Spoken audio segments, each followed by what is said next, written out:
setiap muslim dan muslimah. Terlebih memang dari hari ke hari, kemudian minggu ke minggu, bulan ke bulan, tahun ke tahun, itu masalah itu bisa berubah, ya, selalu berubah, dan memang butuh pandangan-pandangan yang baru dari setiap masalah yang ada, karena memang Al-Quran ketika Nabi Shallallahu Alaihi Wasallam itu diutus, maka ketika Nabi Shallallahu Alaihi Wasallam wafat pun berarti sudah tidak ada lagi Al-Quran. Makanya di ayat yang terakhir dikatakan Al-yauma akmaltu lakum dinakum wa atmamtu alaikum ni'mati wa raditu lakumul islama dinan. Sungguhnya kata Allah Subhanahu wa taala, hari ini aku telah menyempurnakan agama kalian, yaitu agama Islam. Wa atmamtu alaikum ni'mati, dan aku telah menyempurnakan juga nikmat, wa raditu lakumul Islam dinan, dan aku kata Allah Subhanahu wa taala telah ridho dengan agama Islam. Maka sebenarnya segala sesuatu itu ada di dalam Al-Qur'an maupun dalam Al-Hadis Nabi Shallallahu alaihi wasallam. Yang dikatakan di dalam sebuah hadis dikatakan taraktu fikum amroini, sungguh aku telah meninggalkan kepada kalian itu adalah dua perkara. Lan tadillu abadan in tamassaktum bihima. Kalian semua, yaitu umat muslim, tidak akan pernah tersesat jika kita memegang Al-Qur'an dan As-Sunnah, yaitu kitabullah Al-Qur'an, kemudian wasunnatu rasulihi, yaitu sunnah Rasul Shallallahu alaihi wasallam. Maka semua ya yang terjadi, kalau misalnya kita telaah lagi di dalam Al-Qur'an dan di dalam Al-Hadis, itu pasti ada hukum-hukumnya. Karena tidak mungkin Allah Subhanahu wa taala ya melalui Nabi Shallallahu alaihi wasallam itu ya meninggalkan Al-Qur'an dengan kecatatan. Nah, kecatatan itu adalah ketika kita mengatakan bahwa tidak ada tuh dalam Al-Qur'an atau dalam Sunnah. Karena sungguh sebenarnya ada, cuma memang kita yang memang kurang menelaahnya lebih dalam. Kalau misalnya kita lihat, ini adalah puasa kedua kita di zaman pandemi COVID, betul ya? Nah, puasa kedua kita di zaman pandemi COVID, kalau biasanya ketika puasa itu kita biasa aja ya, maksudnya nggak ada sesuatu hal yang luar biasa, jadi kita biasa taraweh, kemudian biasa buka puasa bersama, kemudian juga ada sahur on the road dan lain sebagainya. Tapi tiba-tiba kemarin ada COVID, ada kebiasaan baru ya, mungkin bukan kenormalan baru, mungkin kebiasaan baru ya, kebiasaan yang memang harus kita ganti. Bahkan Ramadan pertama itu kita sempat ada apa ya, seperti ada kegundahan dalam hati, karena memang kita biasanya sholat di masjid, tiba-tiba ini nggak boleh sholat di masjid, ya kan? Sholat tarawih nggak boleh, kemudian kajian juga nggak boleh, kemudian juga buka puasa bersama juga nggak boleh, ya kan? Itu kan bukan karena memang bukan berarti bahwa pemerintah usul fikih adalah saddu zari'ah, yaitu kerusakan. Maka untuk menahan laju dari pandemi COVID ini, maka pemerintah melakukan itu semua. Kemudian untuk Ramadan kali ini yang di tahun kedua COVID ya, kalau kita bisa sebut, ini alhamdulillah ada wacana bahwa sholat tarawih sudah boleh ya dengan prokes. Kemudian bukber juga kurang tahu, kayaknya mungkin boleh juga ya dengan prokes. Kemudian juga kajian juga kayaknya sudah mulai ada yang offline ya di masjid di daerah Depok itu sudah mulai ada yang offline. Nah, yang menjadi permasalahan sekarang adalah kita pas Ramadan kali ini ada vaksin. Ada vaksin, kemudian ada juga swab. Nah, ada juga swab antigen. Nah, ini masyarakat, teman-teman semua mulai pada khawatir nih. Khawatir kenapa? Karena memang Ramadan itu kan jarang. Ramadan itu kan setahun cuma satu bulan. Iya, betul. Iya, sekali datang. Kemudian memang puasa Ramadan ini pahalanya tuh besar banget. Bahkan di dalam hadis Nabi SAW dikatakan bahwa kullu amali ibnu Adam lahu. Semua perbuatan anak cucu Adam itu untuknya. Berarti pahalanya langsung diganjar tuh. Illa saum, kecuali puasa. Fa innahu li, kata Allah Subhanahu wa taala, dan sungguh itu adalah milikku, wa ana ajzi bihi. Dan aku yang akan langsung memberikan pahalanya. Sebenarnya kalau kita pikir-pikir melihat dari hadisnya, itu kan sebenarnya pahala yang diberikan untuk sholat juga dari Allah, ya kan? Kemudian pahala yang diberikan untuk yang puasa pun dari Allah Subhanahu wa taala, karena tidak ada yang memberikan pahala kecuali Allah Subhanahu wa taala. Cuma ini kenapa ada sebuah kekhususan, wa ana ajzi bihi. Kalau kita lihat ibaratnya seperti misalnya ada bantuan dari pemerintah nih, bantuan dari pemerintah. Bisa kita kasih BLT, berarti kan bisa lewat RT, ya kan? Nanti atau lewat orang lain sebagainya. Tapi kalau ada sesuatu yang spesial, maka akan dipanggil ke istana. Oh iya nih, panggil ke istana, diberikan sebuah hadiah atau penghargaan. Nah, ini adalah sama seperti itu. Maka puasa ini adalah sesuatu yang sangat-sangat ditunggu-tunggu oleh para ulama dan umat Islam. Makanya kalau misalnya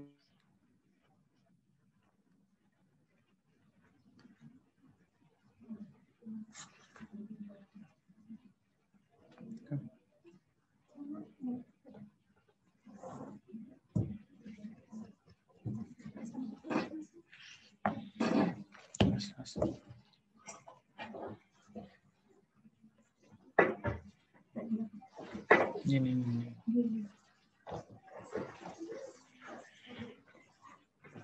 Ya, Ustaz. Iya, Ustaz. Aduh.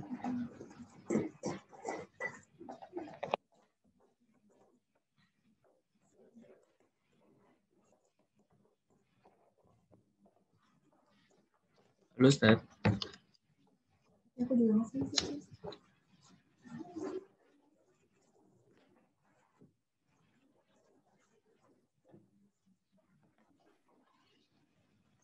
Afwan, ini Ya, tadi tadi sampai mana?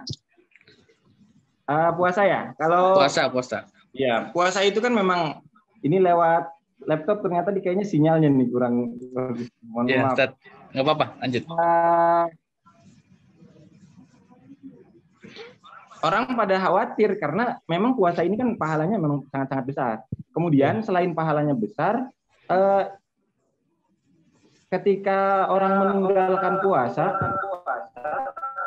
ini ada.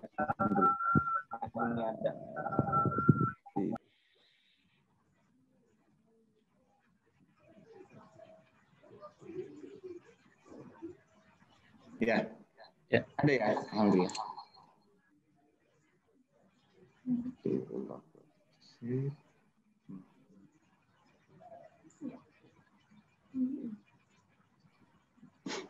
Ya, Ustaz, lanjut ya. Iya. Selain pahalanya itu besar untuk puasa, ini dosanya juga besar ketika kita meninggalkan puasa. Makanya puasa itu merupakan salah satu rukun iman itu ya, tidak mengimani orang yang kafir. Bukan berarti orang yang tidak mengerjakan puasa ya, adalah yang dimaksud di sini adalah orang yang tidak percaya bahwa puasa itu adalah salah satu kewajiban dari Allah Subhanahu wa taala. Kemudian dikatakan bahwa seseorang yang kalau misalnya dia itu ya tidak puasa secara sengaja, maka itu kalaupun dia membayarnya itu tidak bisa dibayar walaupun dia telah membayarnya dengan puasa setahun penuh. Di dalam hadis Tabrani dikatakan bahwa man aftara yauman min Ramadan min ghairi rukhsatin laqiyallahu bihi wa in samad dahr kulluh in syaa'a ghafara lahu wa in syaa'a adzabahu. Dikatakan bahwa barang siapa berbuka sehari saja tanpa adanya rukhsah, tanpa adanya sebab yang memang dibenarkan oleh syariat, seperti misalnya safar atau misalnya bekerja yang ternyata memang memberatkan untuk puasa dan lain sebagainya, maka dalam hadis Tabrani dikatakan dia nanti walaupun telah membayarnya dengan puasa setahun penuh itu tidak bisa menambal ya dosa yang telah dilakukan karena buka puasa sehari dengan sengaja. Maka wajar ketika setiap orang itu pada khawatir nih dengan vaksin dan juga swab ya, swab baik itu swab PCR maupun swab antigen. Tapi memang kalau misalnya kita lihat pemerintah ini cukup cekatan melihat bagaimana respon masyarakat terhadap vaksin dan swab di bulan Ramadan ini. Makanya kalau kita ikuti bagaimana perkembangan MUI, misalnya MUI itu sudah mengeluarkan fatwa nomor 13 tahun 2021 dan juga fatwa nomor 23 tahun 2021. Kalau fatwa nomor 13 itu tentang vaksin, kemudian nomor 23 itu tentang swab. Dan semua mengatakan bahwa vaksin dan swab itu tidak membatalkan puasa. Baik. Nah, kalau misalnya kita lihat bagaimana Ustaz kalau misalnya melihat dari kitab-kitab turos, apakah ada perbedaan para ulama tentang vaksin dan swab serta swab PCR atau swab antigen ini? Kalau kita lihat misalnya di kitab Bidayatul Mujtahid wa Nihayatul Muqtasid karya Ibnu Rushd Al-Qurtubi dari Cordoba, dia mengatakan bahwa memang para ulama ini sepakat bahwa puasa itu yang membatalkan ada yaitu makan, kemudian minum, kemudian berhubungan suami istri. Nah, itu semua sepakat. Semua sepakat bahwa itu membatalkan puasa. Nah, sekarang yang menjadi permasalahan adalah yang menjadi perbedaan pendapat para ulama adalah bagaimana jika yang masuk ke dalam tubuh itu ya selain makan dan minum, apakah membatalkan puasa atau tidak? Ulama terbagi menjadi dua. Yang pertama adalah ulama yang melihat puasa ini adalah ibadah ta'abudiyah. Ibadah ta'abudiyah berarti ibadah yang memang hikmahnya itu yang tahu hanya Allah Subhanahu wa taala. Ya, misalnya maghrib 3 rakaat. Kenapa maghrib 3 rakaat sedangkan isya 4 rakaat? Atau kenapa zuhur 4 rakaat tapi dia sir kemudian isya jahar?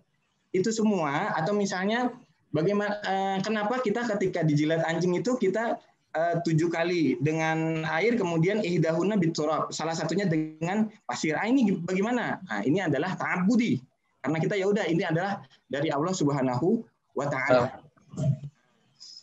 Kalau misalnya ulama yang mengatakan bahwa saum ini adalah ibadah ta'abudiyah, maka ya mereka menyamakan antara ya sesuatu yang masuk ke dalam tubuh baik itu berbentuk atau seperti makanan ataupun tidak seperti makanan.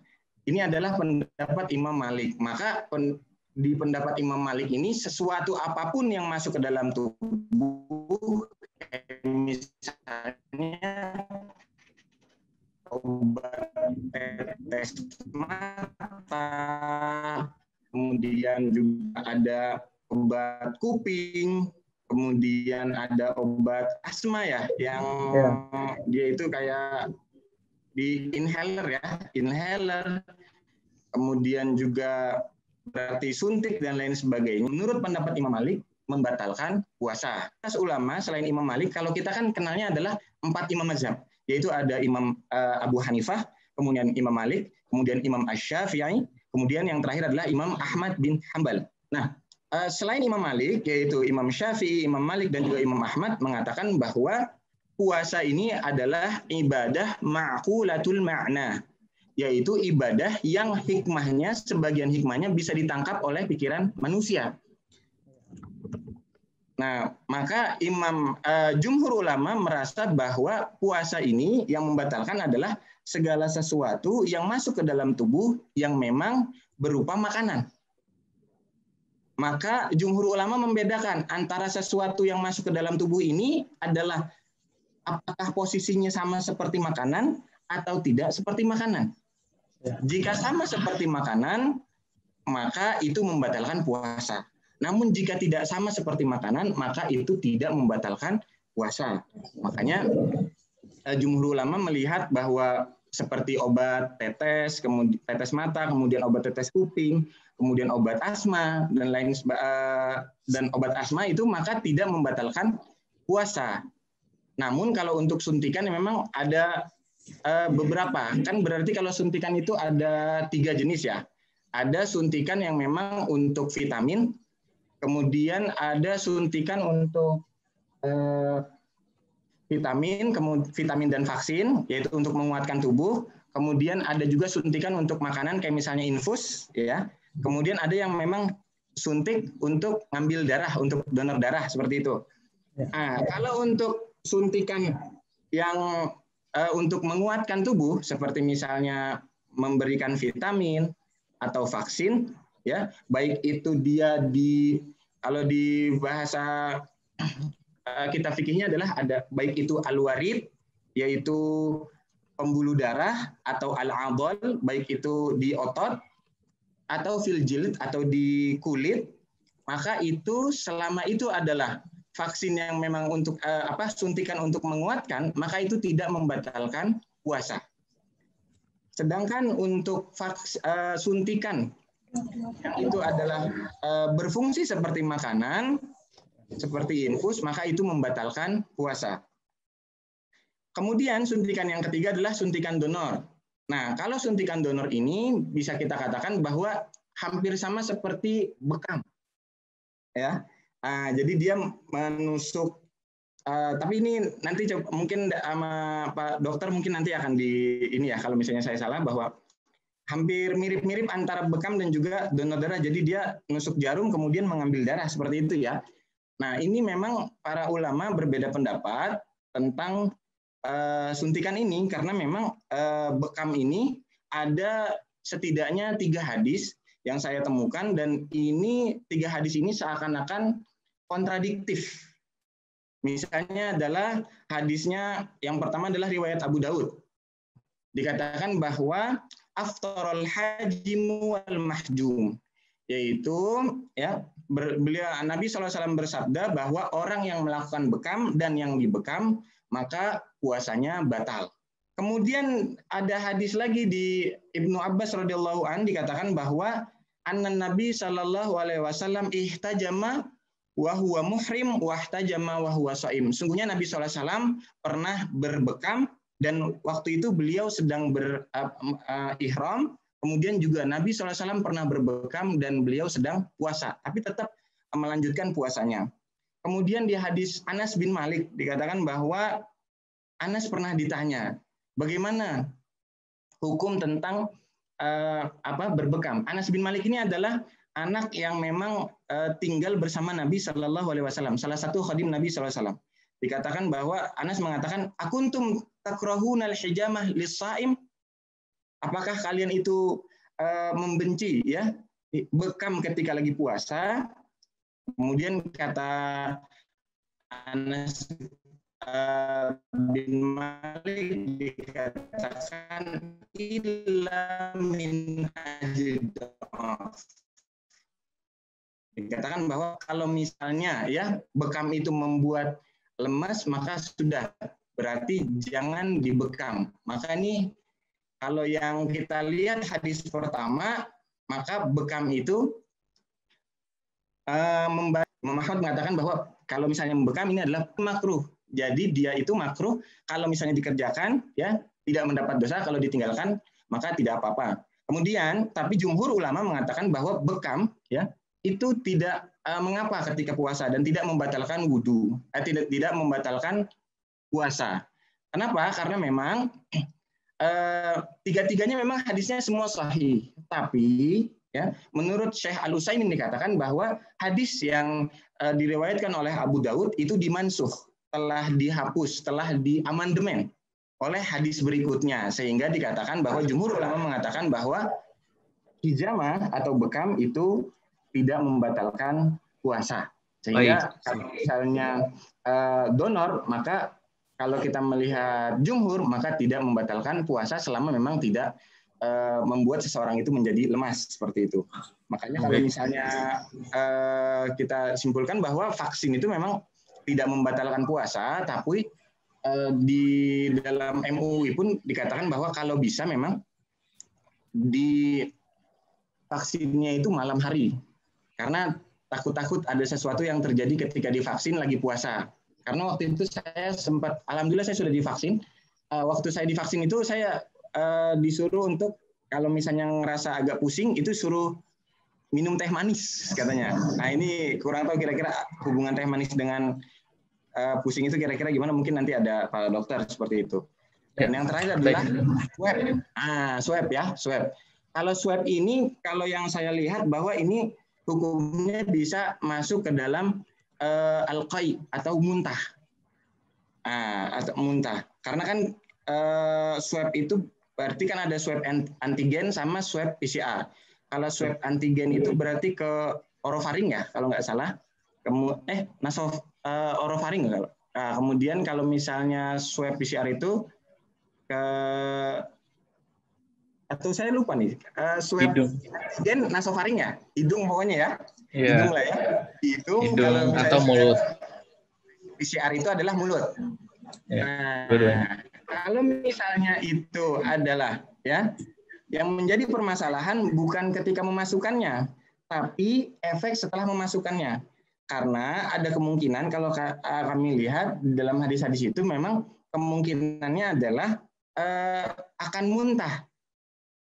Nah, tapi nggak tahu nih apakah sudah ada kasus ketika di PCR itu ada yang muntah atau tidak. Karena di dalam hadis Abu Daud dikatakan bahwa man zara'ahu qai wa huwa sha'im falaysa alaihi qada wa in istaqa'a falyaqdi. Barang siapa yang misalnya lagi puasa tiba-tiba muntah dengan sendirinya ya, bukan karena sesuatu dicolok-colok gitu, maka nggak apa-apa, tetap diteruskan puasanya. Tapi kalau misalnya muntah itu adalah muntah yang memang disengaja karena dicolok-colok misalnya, atau misalnya ketika di swab itu colok-colok kemudian muntah, maka itu membatalkan puasa. Wallahu a'lam bishawab. Mungkin dari ini sampai sini dulu kali ya. Nah, nanti bisa dilanjutkan. Terima kasih. Iya, syukran atas paparannya. Jadi ya, kita lihat kalau dari Kementerian Agama, mereka sudah mengeluarkan surat edaran yang nomor 3 tahun 2001 tentang panduan ibadah bulan Ramadan. Yang dimana isinya itu memang penekanannya adalah protokol kesehatan. Bagaimana dia jaga jarak, terus ada penyemprotan disinfektan secara berkala, terus juga ada hand sanitizer yang selalu sedia sebelum melakukan ibadah. Jadi memang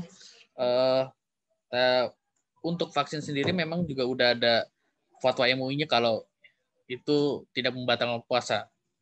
Nah, tinggal fatwa MUI yang sudah tersebar infonya di berita di media massa. Itu fatwa MUI nomor 23 ya, Ustaz ya, 2021 tentang swab. Mungkin di sini sudah ada mungkin di sini ada Pak Iki yang selaku tenaga medis yang udah pakarnya, salah satu penanggung jawab lab di Helix Laboratorium. Mungkin Pak Iki bisa masuk untuk memaparkan sedikit tadi kan Ustadz bilang soal bekam boleh atau gimana. Mungkin Pak Iki bisa kasih penjelasannya. Waktu dan tempat, silakan Pak Iki.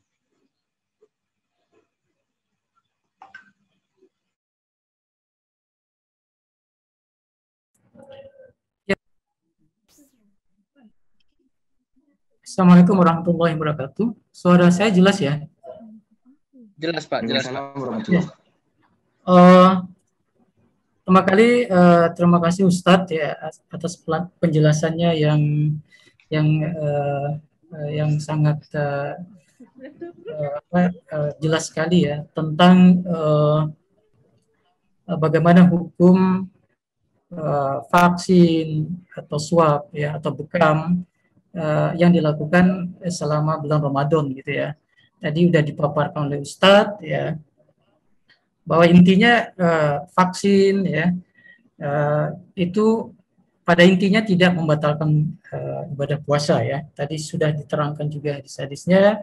Nah begitu juga swab ya, swab yang dilakukan dalam pengujian apakah seseorang terinfeksi virus corona itu juga tidak ada masalah dengan apakah itu menjadi puasa menjadi batal atau tidak.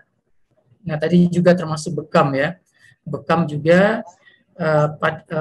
jumhur ulama atau mayoritas ulama memang tidak membolehkan ya, membolehkan bekam ketika seseorang sedang berpuasa. Ya. Artinya tidak membatalkan bulan puasanya itu sendiri ya, tidak membatalkan ibadah puasanya. Nah, mungkin saya mau menambahkan dari segi apa ya, segi saintifik ya. Tadi kenapa sih misalnya swab itu tidak membatalkan puasa ya? Ya karena secara teknis sebetulnya swab itu kan sebetulnya cuma mengambil sampling gitu ya. Hidung kita istilahnya diusap ya, menggunakan menggunakan kayak apa namanya cotton bud gitu ya. Baik nosofaring ya. Nosofaring itu hidung yang sampai mentok dia ya, nosofaring. Disebut nosofaring ya. Saluran pernafasan yang sudah paling dalam ya, di nasalnya ya. Kemudian juga orofaring. Orofaring itu adalah di saluran di tenggorokan lah. Nah, itu kan cuma diusap ya, diusap sehingga secara teknis memang tidak memasukkan ya sesuatu ke dalam tubuh kita ya.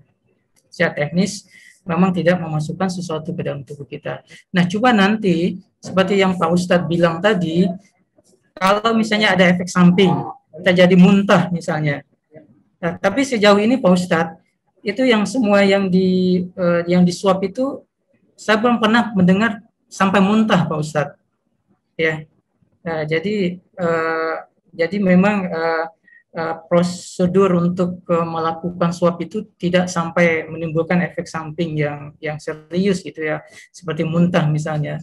Tapi kalaupun muntah seperti yang Pak Ustadz sebutkan tadi, itu kan jatuhnya tidak sengaja. Nah, kalau muntah tidak sengaja, berarti hukumnya menjadi tidak membatalkan puasa seperti itu ya. Nah, itu dari segi teknis dalam di laboratorium ya, atau dalam teknis-teknis swab ya, karena sekali lagi secara teknis itu tidak ada menimbulkan hal yang serius, apalagi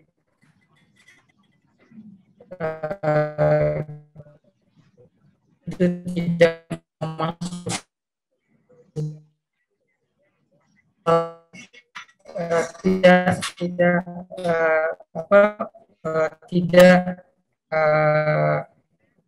tidak menjadikan masa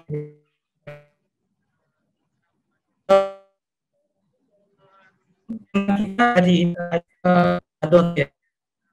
Kalau pesan saya tentunya seperti yang ilmunya sangat minim, tapi yang kita tahu bersama bahwa puasa itu kan salah satu tujuannya selain untuk meraih ketakwaan itu kan untuk menjadikan tubuh kita bugar gitu ya Ustadz ya. Nah, jadi salah satu puasa adalah untuk selain untuk memperoleh takwa tadi itu membuat tubuh kita lebih sehat. Nah, secara saintifik banyak sekali studi-studi yang menyatakan bahwa puasa ini ada suatu proses yang sangat memiliki faedah besar bagi kesehatan tubuh kita. Nah, banyak sekali studi-studi, misalnya baik yang misalnya pada binatang, misalnya tikus, kalau dilakukan prosedur puasa, misalnya itu akan memperpanjang umur tikus. Nah, para peneliti juga banyak sekali memberikan bukti-bukti kenapa sih misalnya pada binatang seperti tikus yang dilakukan prosedur puasa dibandingkan dengan kelompok lain yang tidak puasa itu lama hidupnya itu lebih panjang. Nah, salah satu yang didapatkan oleh para peneliti adalah bahwa tikus yang berpuasa itu, ya, yang dipuasakan, ya, itu imunitasnya akan meningkat, ya, imunitasnya akan meningkat. Artinya bahwa tikus itu akan memiliki kekebalan tubuh yang lebih, ya, terhadap terjadinya infeksi seperti itu. Nah, itu pada misalnya itu level binatang percobaan. Pada level manusia sendiri kita udah banyak sekali, ya. Mungkin secara pengalaman kita melihat bahwa mereka yang memang rajin berpuasa seperti itu, ya, puasa sunnah Senin Kamis, rata-rata mereka adalah memiliki kesehatan yang lebih lah, ya, yang kondisi kesehatan yang lebih prima, ya, dibandingkan orang yang memang yang jarang berpuasa seperti itu. Jadi secara ilmiah dapat kita sebutkan bahwa puasa ini memang terbukti memiliki faedah yang luar biasa terhadap kesehatan kita. Nah, salah satu manfaat yang didapat dalam berpuasa ini adalah puasa dapat meningkatkan imunitas tubuh kita. Nah, saya teringat salah satu peneliti atau profesor dari Jepang, dia meneliti sistem imun pada manusia. Nah, profesor Jepang ini saya agak lupa namanya, mengidentifikasi salah satu jenis sel-sel imun. Kita tahu sel-sel imun kita itu sangat banyak jenisnya, ya, dan cara kerja atau spesifikasi kerja masing-masing sel imun itu berbeda-beda gitu, ya. Ada yang fungsinya misalnya membentuk antibodi, ya. Ada yang berfungsi membentuk sel yang bisa menghancurkan benda asing, menghancurkan virus, bakteri, kuman gitu, ya. Ada dan macam-macam lagi, ya, banyak sekali. Nah, Profesor Jepang ini mengidentifikasi suatu sel imun yang disebut fagosit, ya, fagosit. Nah, fagosit ini cara bekerjanya itu adalah ketika dia menemukan di dalam darah kita atau di dalam tubuh kita itu benda asing, ya, benda asing, baik itu berupa kuman, virus gitu, ya, atau protein-protein asing. Nah, fagosit ini akan menelan, ya, menelan benda asing tersebut, kemudian dikunyah-kunyah di dalam selnya, hancurkan. Nah, Profesor Jepang itu mendapati bahwa mereka yang berpuasa, fungsi dari sel fagositnya itu membandingkan dengan kelompok tidak berpuasa misalnya, ya. Ya, jadi fungsi fagosit mereka yang berpuasa itu menjadi jauh lebih baik. Dengan demikian imunitas orang tersebut juga akan semakin baik dalam menangkal penyakit. Nah, ini baru salah satu sel imun yang diteliti, dan seperti yang saya sampaikan tadi, sangat banyak sekali sel-sel jenis-jenis sel-sel imun yang dimiliki manusia. Nah, sehingga sangat saintifik sekali atau sangat ilmiah sekali, ya, para ahli, ya, mengatakan bahwa puasa itu, ya, manfaatnya sangat besar sekali untuk kesehatan kita, terutama untuk meningkatkan imunitas kita. Artinya bahwa imunitas kita meningkat, bahwa kita semakin sehat dan kita semakin mempunyai proteksi yang lebih terhadap ancaman-ancaman penyakit, baik itu virus, ya, kuman, ya, atau penyakit-penyakit infeksi lainnya. Mungkin begitu sementara dari saya, Hafiz, tambahan. Terima kasih. Ya. Izin ya Pak, kan di Helix sendiri nih ada pemeriksaan antibodi kuantitatif. Jadi kan biar masyarakat paham nih pasca COVID apa sih yang dilakukan gitu. Jadi kan tadi kan Pak Eki menerangkan kayak tikus aja puasa itu meningkatkan imun antibodi dari hewan itu. Nah ini manusia kan juga ada nih antibodinya nih Pak, ya kan? Gimana sih biar masyarakat nih tahu antibodi dia udah sampai mana takarannya? Coba bisa dipaparkan Pak antibodi kuantitatif jadi biar masyarakat nih bisa paham. Ya. Nah, kalau hubungannya dengan vaksinasi ya, tujuan kita untuk divaksin itu apa sih ya? Tujuan kita divaksin itu kan adalah untuk istilahnya itu mengajari sistem imun kita untuk mengenal virus, dalam hal ini virus COVID-19 gitu ya. Nah, ketika kita disuntik vaksin ya, vaksin itu kan di dalamnya, kalau vaksin Sinovac yang kita pakai di Indonesia, di dalamnya itu ada virus COVID-19 yang sudah dimatikan, ya, itu virus yang sudah dimatikan. Artinya dimatikan ketika dia masuk ke dalam tubuh kita, dia tidak bisa menginfeksi kita lagi, gitu ya. Dia sudah mati karena dia sudah mati. Nah, jadi kemampuan dia menginfeksi sel itu sudah tidak ada lagi. Nah, tapi dia sudah mati di dalam tubuh kita itu dianggap sebagai benda asing. Ya, di dalam tubuh kita itu dianggap sebagai benda asing.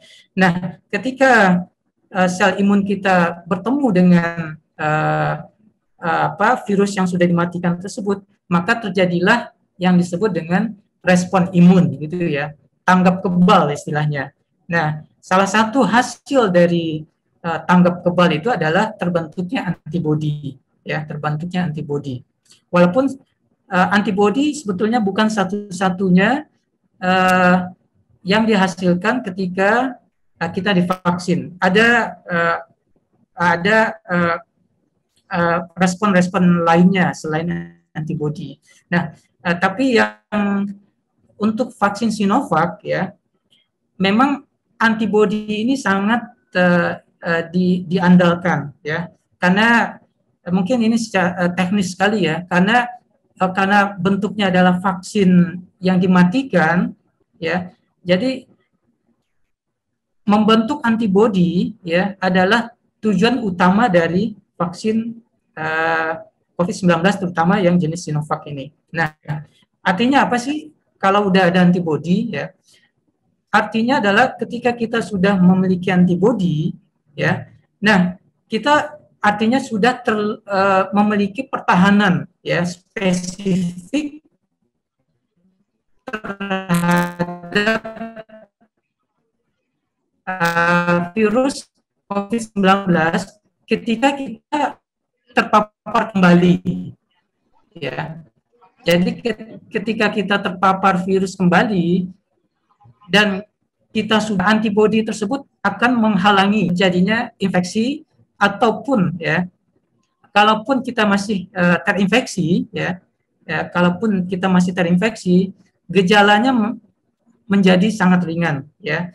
Mungkin kita lihat bahwa berita-berita ya, orang setelah divaksin masih terinfeksi, masih positif COVID misalnya. Itu sebenarnya tidak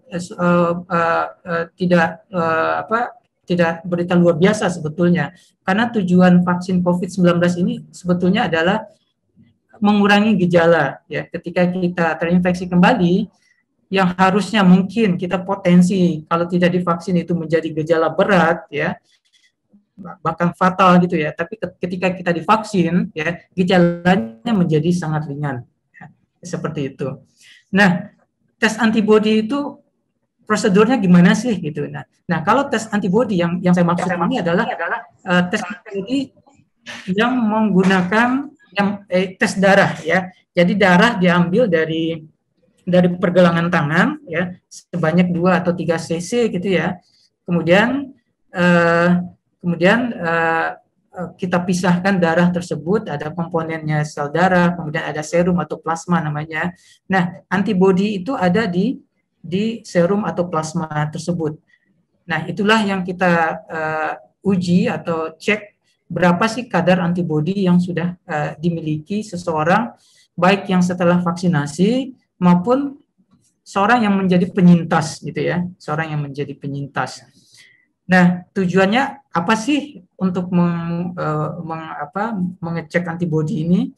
Tujuannya salah satunya adalah untuk mengukur seberapa banyak ya kadar antibodi yang sudah dimiliki seseorang ya, sehingga secara teoritis semakin tinggi antibodi yang sudah terbentuk di dalam tubuh seseorang tersebut, dia memiliki daya proteksi yang tinggi juga, sehingga risiko dia terinfeksi kembali oleh virus itu menjadi juga sangat kecil. Tapi sekali lagi saya harus sampaikan bahwa memang antibodi bukan satu-satunya parameter gitu ya. Ada respon imun yang lainnya yang juga berperan dalam memproteksi seseorang terhadap penyakit COVID-19 ini.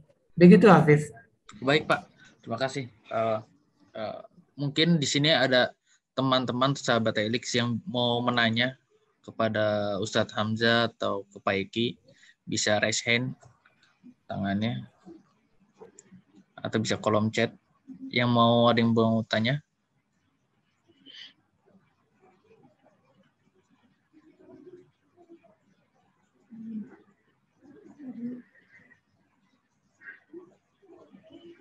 Ayo. Jadi memang parameter dari antibodi sendiri itu bukan jadi parameter utama ya Pak Eki ya? Betul sekali. Ada respon imun yang lainnya ya. Baik. Sebetulnya. Tapi saya boleh bilang bahwa kalau ketika antibodi kita sudah tinggi gitu ya, artinya dia memuncak maksimal gitu ya. Yeah. Nah, itu risiko kita terinfeksi kembali atau daya proteksi kita itu sudah sangat tinggi gitu ya. Jadi mungkin seseorang yang melakukan uji antibodi mungkin merasa aman. Tapi sekali lagi bahwa walaupun sudah vaksinnya antibodinya udah tinggi atau udah dapat vaksin, tetap mengikuti protokol kesehatan gitu ya. Yeah. Karena karena sejauh ini ya belum ada data yang menyebutkan berapa sih kadar antibodi minimal yang kadar antibodi minimal yang bisa memproteksi seseorang terhadap penyakit gitu ya. Belum ada datanya. Sampai sekarang pun WHO masih belum mempunyai data tersebut. Kenapa? Karena ini masih penyakit baru gitu ya, masih penyakit baru dan semuanya masih banyak yang harus dipelajari dari penyakit ini. Vaksin ya udah punya antibodi. Karena yang dikhawatirkan oleh para ahli adalah walaupun antibodinya udah tinggi ya, tapi dia tidak bertahan lama gitu ya. Mungkin dia akan lambat-lambat akan turun gitu ya. Nah, itu kita belum tahu bagaimana sih sebetulnya istilahnya kinetika antibodi tersebut pada seseorang yang divaksin atau pada seseorang yang penyintas gitu ya. Apakah setelah 6 bulan, 8 bulan, 1 tahun antibodinya itu masih bertahan tinggi di dalam darah ya. Nah, kemudian yang mungkin yang saya ingin sampaikan juga bahwa kadar antibodi terhadap pada seseorang itu juga sangat dipengaruhi oleh banyak faktor ya. Nah, dari laporan-laporan ilmiah yang kita yang kita ikuti itu sangat variatif kadar antibodi masing-masing orang itu. Ada yang rendah ya, ada yang sedang, ada yang sangat tinggi sekali gitu ya. Nah, ini juga harus menjadi perhatian buat kita semua bahwa tidak semua orang itu ketika divaksin ya atau sebagai penyintas itu punya antibodi yang tinggi gitu ya. Yeah. Nah, seperti itu.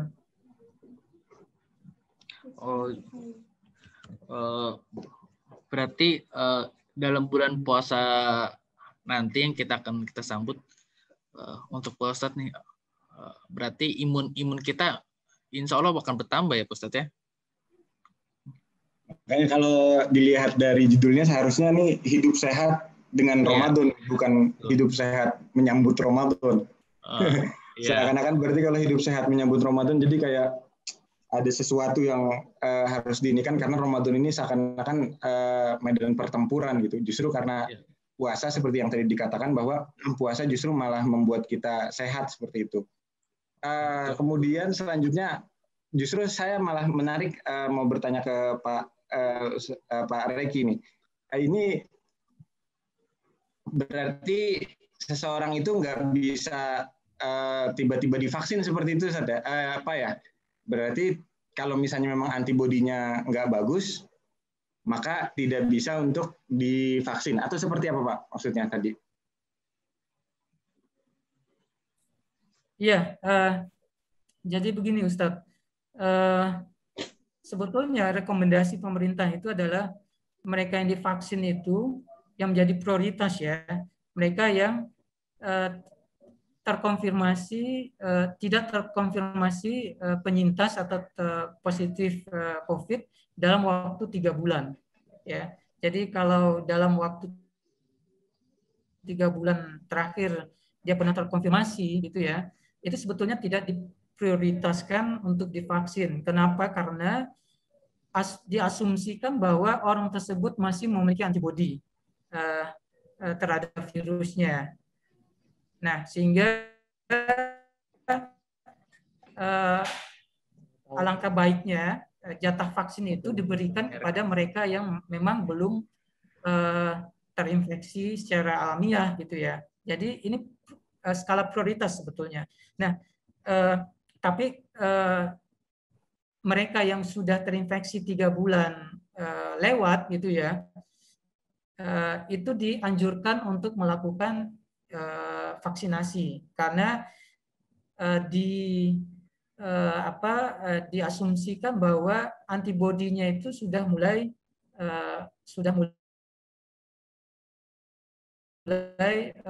menurun gitu ya.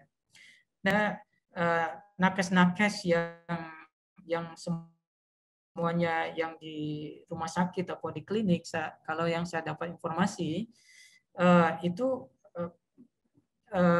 apakah mereka pernah infeksi dalam waktu sebulan, 2 bulan, 3 bulan, semuanya divaksin kembali, ya divaksinasi kembali, ya, dengan harapan bahwa mereka punya antibodi yang lebih tinggi lagi, gitu ya, karena mereka berada di garda terdepan, gitu ya, butuh memang proteksi yang lebih tinggi gitu ya, sehingga diharapkan vaksinasi yang didapatkan para nakes tersebut benar-benar melindungi mereka dari infeksi virus gitu ya. Nah, setelah saya divaksin yang kedua, saya cek antibodi, ternyata kadarnya masih sangat rendah. Masih sangat rendah. Karena kita punya data internal ya di antara staf-staf kita di lab, ya ada yang rendah, ada yang sedang, ada yang tinggi sekali gitu ya. Jadi sangat variatif antar individu. Nah, kenapa bisa beda-beda? Nah, itu banyak faktor yang saya bilang tadi itu. Bisa jadi faktor jenis kelamin ya, bisa jadi misalnya faktor genetik ya, bisa jadi misalnya faktor kesehatan, ada komorbid misalnya dan lain sebagainya, gaya hidup misalnya. Dan misalnya mereka yang merokok biasanya antibodinya biasanya lebih rendah dibandingkan dengan mereka yang tidak merokok gitu. Biasanya seperti itu. Mereka yang minum alkohol misalnya antibodinya biasanya lebih rendah dibandingkan dengan mereka yang tidak minum alkohol. Biasanya seperti itu. Jadi banyak faktor sebetulnya. Makanya menurut saya disinilah sebetulnya pentingnya kita melakukan cek antibodi untuk mengetahui bahwa antibodi kita sebetulnya udah cukup nggak sih atau tinggi nggak sih sehingga kita merasa ya paling nggak ada rasa nyaman gitu ya bahwa kita udah punya daya proteksi terhadap penyakit COVID-19 ya. Oke, seperti itu. Sama Pak. Iya. Ada pertanyaan juga nih Pak di kolom chat dari Irma, dari peserta Zoom meeting kita hari ini. untuk pemeriksaan antibody bagusnya berapa nilainya ya? Berarti kayak kalau di swab PCR itu ada CT value itu. Mungkin Iya, kalau ya. di antibody mungkin ada nilai, Pak. Nah, ini yang saya bilang tadi. Sampai saat ini kita belum tahu berapa sih batas ambang minimal gitu ya antibodi kita, kadar antibodi kita pada seorang yang minimal yang kita miliki sehingga kita bisa terlindungi dari COVID-19 ketika kita terpapar lagi virus. Belum ada datanya, belum ada datanya. Nah, makanya WHO misalnya para ahli tetap menyarankan walaupun kita sudah divaksin gitu ya, tetap menjaga protokol kesehatan karena kita tidak tahu ya. Pertama kadar antibodinya minimalnya berapa yang bisa memproteksi kita benar-benar ampuh ya memproteksi kita dari virus. Kemudian yang kedua kita nggak tahu juga kapan apakah kadar antibodi itu menurun dengan sejalan dengan waktu gitu ya. Nah, itu belum ada datanya ya. Tapi yang saya literatur yang terakhir yang kita baca itu sampai 8 bulan ya setelah mereka penyintas itu masih memiliki antibodi yang masih terdeteksi lah ya, masih terdeteksi antibodi di dalam tubuh mereka. Tapi jangan lupa juga bahwa infeksi berulang itu sudah dilaporkan pada beberapa kasus. Jadi sekali lagi antibodi yang ada sudah terbentuk dalam tubuh kita masih memungkinkan kita untuk terinfeksi kembali. Tapi berapa kadar antibodinya itu, nah itu yang masih menjadi pertanyaan sampai saat ini. Baik. Berarti memang kalau misalnya dilihat dari, halo? Iya Pak. Iya, Ustaz. Bisa jelas. Berarti kalau misalnya memang dilihat dari kasus yang tadi diceritakan oleh Pak Reki, maka hukum vaksin tidak lepas begitu saja dalam artian bahwa hukum vaksin boleh tidak membatalkan puasa karena memang kalau dilihat ketika mau vaksin pun ada pemeriksaannya dulu saja Pak Reki ya. Kemudian juga berarti sama seperti kayak misalnya seseorang yang memang mau safar, maka tidak bisa langsung saya mau safar, kemudian saya langsung membatalkan puasa saya, kemudian ternyata pas di hari tersebut sudah tidak sahur, kemudian sudah tidak niat puasa, ternyata tidak jadi safar.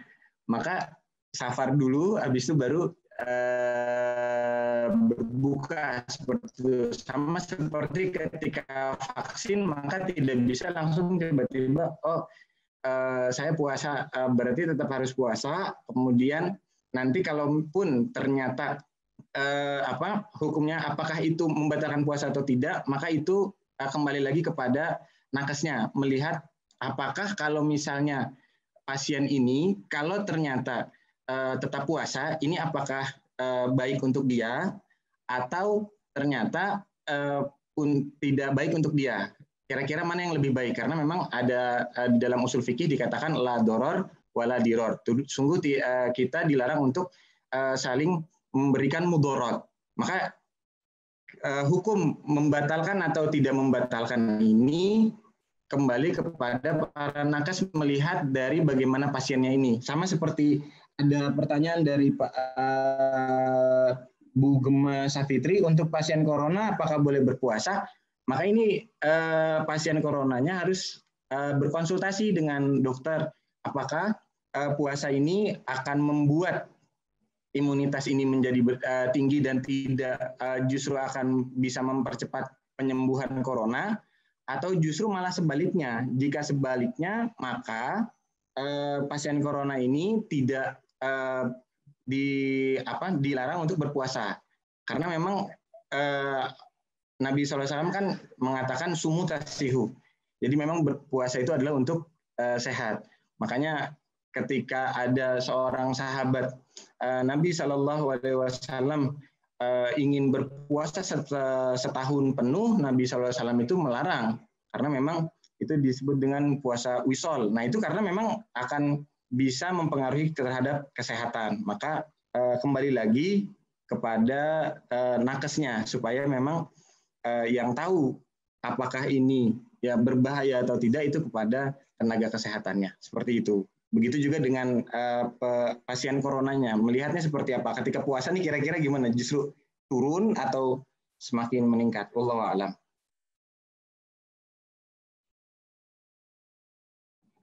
Ya, baik, sekarang Cat atas jawabannya sekaligus tadi dari Ibu Gemma Safitri ya.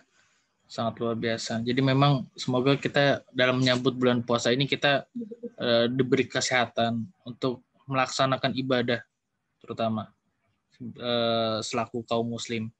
Dan juga Pak Eki, terima kasih atas paparannya sangat luar biasa.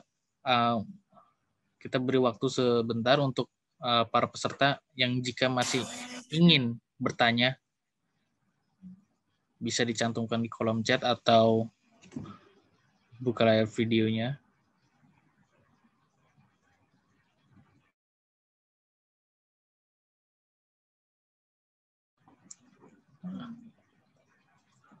Mungkin cukup pertemuan kita kali ini ya Pak Ustadz, Pak Eki. Iya. Baik. Baik. Ya, siap. Ya, mungkin ada closing statement dari Pak Eki dan Pak Ustadz Hamzi. Ya, silakan Ustadz duluan. Ya. Ustadz. Allah Subhanahu wa taala berfirman, yuridullahu bikumul yusra wala yuridu bikumul usra. Dan sungguh Allah menghendaki suatu kemudahan dan Allah tidak menghendaki kesulitan. Maka segala sesuatu ya itu melihat hukumnya dari masalihul mursalah. Jadi melihat bagaimana maslahahnya bagi semua. Maka memang di dalam Islam itu ada yang paling ada urutan. Mana nih kira-kira yang harus dijaga? Ada namanya hifzun nafsi, yaitu menjaga jiwa. Kemudian baru hifzuddin dan lain seterusnya. Dan hifzun nafsi yaitu menjaga jiwa itu adalah suatu hal yang paling tinggi di dalam agama Islam. Makanya dikatakan bahwa di dalam Al-Quran, barang siapa yang membunuh satu orang, maka dia sama seperti membunuh semua orang. Dan barang siapa menghidupkan atau menjaga kehidupan seseorang, maka dia telah menjaga kehidupan semua orang. Maka ketika memang ada sesuatu yang dicari hukumnya, maka selain dicari dalilnya, dicari juga bagaimana maslahahnya. Makanya itulah pentingnya setiap orang mengambil peran, bukan hanya ustadz yang melihat bahwa ini halal atau haram, tapi harus sama seperti kemarin saya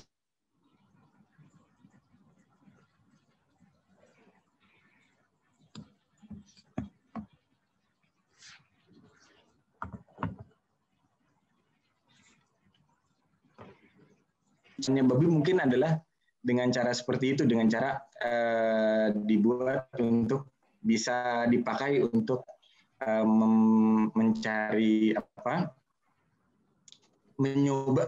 mencoba vaksin seperti itu. Wallahu a'lam. Terima kasih. Siap Ustadz, Sukron.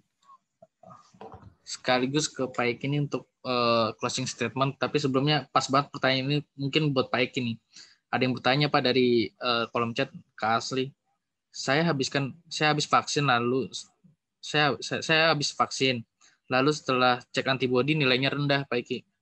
Itu bagaimana ya? Apakah vaksinnya berhasil atau tidak Pak Eki? Coba sebelum closing statement bisa dijawab Pak Eki. Ya, terima kasih Hafid. Ya,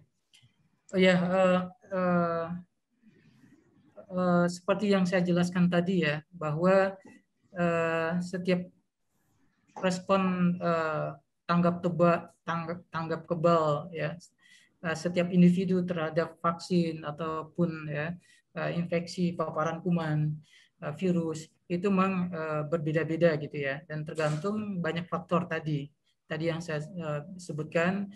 Itu ada faktor genetiknya, ada faktor gaya hidup, ada faktor jenis kelamin itu sendiri, ada faktor misalnya apakah seorang itu punya penyakit bawaan seperti itu ya. Itu beberapa faktor. Nah, kalau pertanyaannya setelah divaksin antibodinya itu ternyata masih rendah. Nah, saya nggak tahu ya diceknya itu apakah setelah vaksin pertama ya atau setelah vaksin kedua. Kemudian kalaupun setelah vaksin kedua itu berapa minggu setelah vaksin kedua gitu ya. Tapi kalau misalnya setelah vaksin pertama biasanya itu memang masih sangat rendah karena teorinya vaksin pertama itu untuk yang Sinovac ya. Untuk yang kita pakai Sinovac ya, vaksin ini kan butuh 2 kali suntikan. Nah, suntikan pertama itu teorinya itu untuk priming lah istilahnya. Priming itu adalah untuk mengkondisikan ya, conditioning dulu gitu ya, conditioning dulu sistem imun kita. Nah, karena ketika sistem imun kita sudah terkondisikan gitu ya. Nah, barulah disuntik yang kedua. Ya. Nah, ketika disuntik kedua inilah mulai melonjak ya respon imun kita. Nah, untuk antibodi sendiri dari informasi yang kita ikutin, dia akan memuncak ya. Memuncak itu pada hari minggu keempat setelah vaksinasi kedua gitu ya. Nah, saya nggak tahu apakah diceknya itu setelah pada rentang waktu ini gitu ya. Nah, kalaupun masih rendah memang ketika dicek itu memang setelah 4 minggu setelah divaksin kedua masih rendah. Nah, sebabnya itu apa sih? Nah, itu balik lagi ke yang saya bilang tadi. Itu adalah faktor-faktor yang saya sebutkan tadi. Termasuk saya misalnya juga respon saya terhadap vaksin juga mungkin lebih lama gitu ya. Nah, saya tidak tahu. Kemarin itu kan saya mengecek 4 minggu setelah suntik kedua gitu ya. Apakah itu antibodi saya itu memang cuma segitu atau memang dia belum terlalu maksimal gitu ya. Mungkin butuh waktu beberapa saat lagi untuk dia mencapai puncaknya. Nah, kita nggak ada yang tahu gitu ya. Nah, seperti itu. Mungkin itu yang bisa saya jelaskan. Siap, terima kasih. Nah, untuk yang sebagai penutup dari saya, mungkin tadi udah disampaikan oleh Ustadz ya. Mungkin pendek aja dari saya bahwa puasa itu sangat banyak faedahnya bagi kesehatan kita, terutama yang telah diketahui bahwa puasa itu dapat meningkatkan sistem imunitas kita. Artinya bahwa ketika kita sistem imunnya kuat gitu ya, insya Allah kita akan lebih terlindungi dari penyakit terutama penyakit infeksi. Nah, terima kasih. Baik, terima kasih Pak Eki. Terima kasih buat teman-teman peserta yang sudah stay di Zoom meeting kita hari ini. Kita jumpa virtual.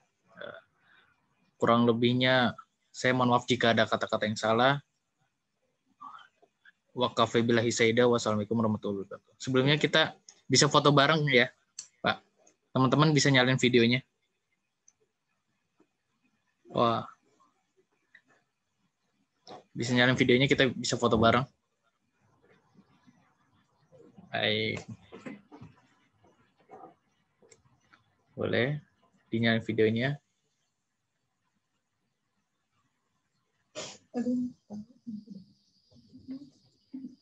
Yang lain sudah? Oke, 1, 2. Ya, masih ada yang lagi mau nyala videonya? Oke, ditunggu. Tenang ya. Yang lagi berkumpul tetap pakai masker, yang sendiri tetap bisa dibuka maskernya. 1, 2, 3.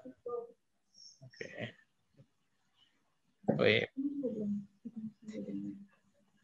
Sekali lagi. Baik, terima kasih semua. Sampai jumpa di pertemuan selanjutnya.